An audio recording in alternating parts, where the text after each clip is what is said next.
going, everyone? It's Logan back with another informational video. Last time we did an anatomy video, we focused on our upper body. This time we're going to focus on our lower body. So go ahead, kick back, relax, let's learn some anatomy. If you do like this video or like this content, please remember to like and subscribe and comment down below what you think about the video. But without further ado, let's get started. The first joint we're going to look at is the hip joint. The hip joint is a ball and socket joint, which allows the greatest range of motion and opportunities of movement. So the first movement we're going to look at is hip abduction. Some of the prime movers for hip abduction is the gluteus medius, the gluteus minimus, the tensor fascia latae, and the piriformis muscle. When it comes to the movement itself, you're going to start with both legs in normal standing position, and you're going to bring one leg straight to the side and straight back down. The next movement we're going to look at is hip adduction. The prime movers for hip adduction is the adductor longus, the adductor brevis, and of course the adductor magnus. When it comes to this movement, you're going to start with your leg to the side of your body, and then you're going to bring it back into your body, okay? So remember, for the adductor muscles, you're adding the limb back to your body, okay? Next movement is hip flexion. Hip flexion's prime movers are the rectus femoris. In addition to this, the iliopsoas muscle is also another prime mover. We're going to get two vantage points here, from the front and from the side. Basically, it's bringing your leg up towards the sky in front of you. We'll look at this from the side. See? So you can do this with both a straight leg and a bent leg. Both of these are considered hip flexion as your knee is going towards the sky. We're going to move right into hip extension. So for hip extension, the prime movers are the gluteus maximus, the semitendinosus, the semimembranosus, as well as the biceps femoris.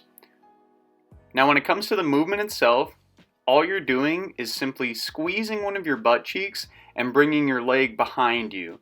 Notice you want to stay standing up nice and tall so you're not moving this into a hip hinge going downwards. So all you're doing is moving that leg straight backwards.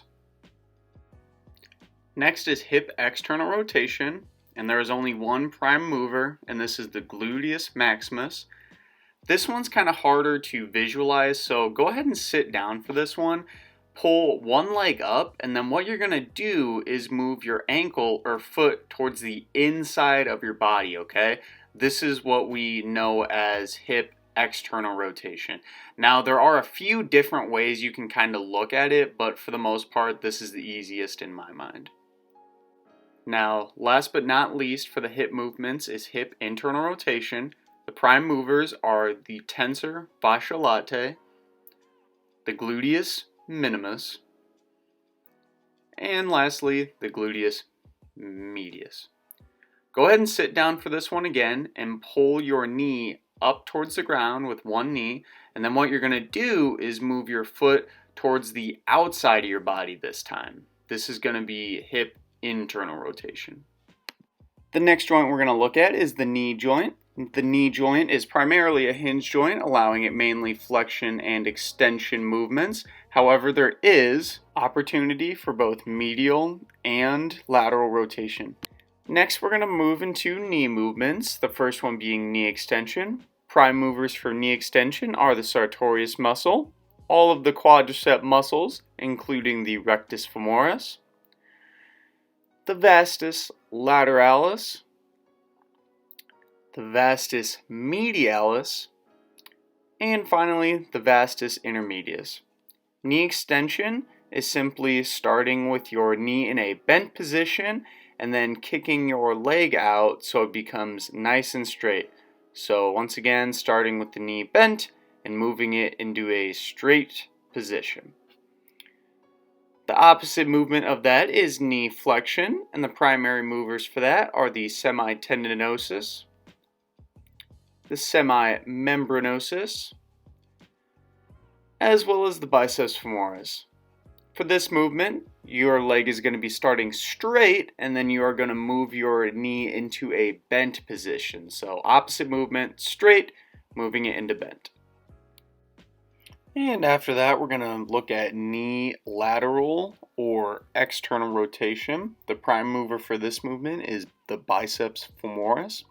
This movement may seem like it's an ankle movement since your foot's going to be the one moving, but the muscles are actually going to be in your knee. So if you look at this and you feel the muscles around your kneecap, you'll feel those muscles moving and not so much your foot. So even though your foot's moving, this is actually a knee muscle driven movement. Now the opposite movement of that would be knee medial rotation. And the prime movers for this is the semitendinosus and the semimembranosus. And similar to the last one, this is going to be internal rotation or medial rotation of the knee. And remember, even though my foot's moving, this is actually a knee-driven movement. The knee muscles are what's moving it like this. The last joint we're going to look at is the ankle joint. The ankle joint is primarily a hinge joint, allowing it a good amount of range of motion, but mainly good stability. Finally, moving on to the ankle movements, we're going to look at plantar flexion. The prime movers for this is your gastrocnemius and your soleus muscle. And simply, plantar flexion is when you point your toe. So if both feet are on the ground, you're going to bring your heels up as high as you can. Plantar flexion is really useful when we're jumping or doing any type of kind of Olympic lifting movement. Of course, the opposite of plantar flexion is dorsiflexion. Prime movers for dorsiflexion are the tibialis anterior as well as the extensor digitorum longus. This movement is going to be driven by simply raising your toes off the ground. So all you're doing is trying to bring your toe more close to your shin bone. Moving into ankle inversion, this is a very small movement with the prime mover being the tibialis posterior. In ankle inversion, you are simply going to go onto the outside of your foot.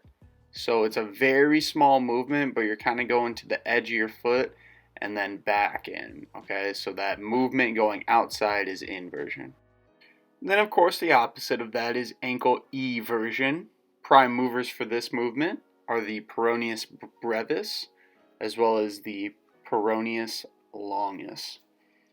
This movement is simply coming to the inside portion of your foot. So it's almost like your arches are collapsing and you're coming inward. Again, a very small movement, but you're moving inward this time. Just like that, we went through some basic lower body anatomy and biomechanics. I hope you enjoyed the video and learned something new. If you have any questions about this material, feel free to write it down in the comments section below.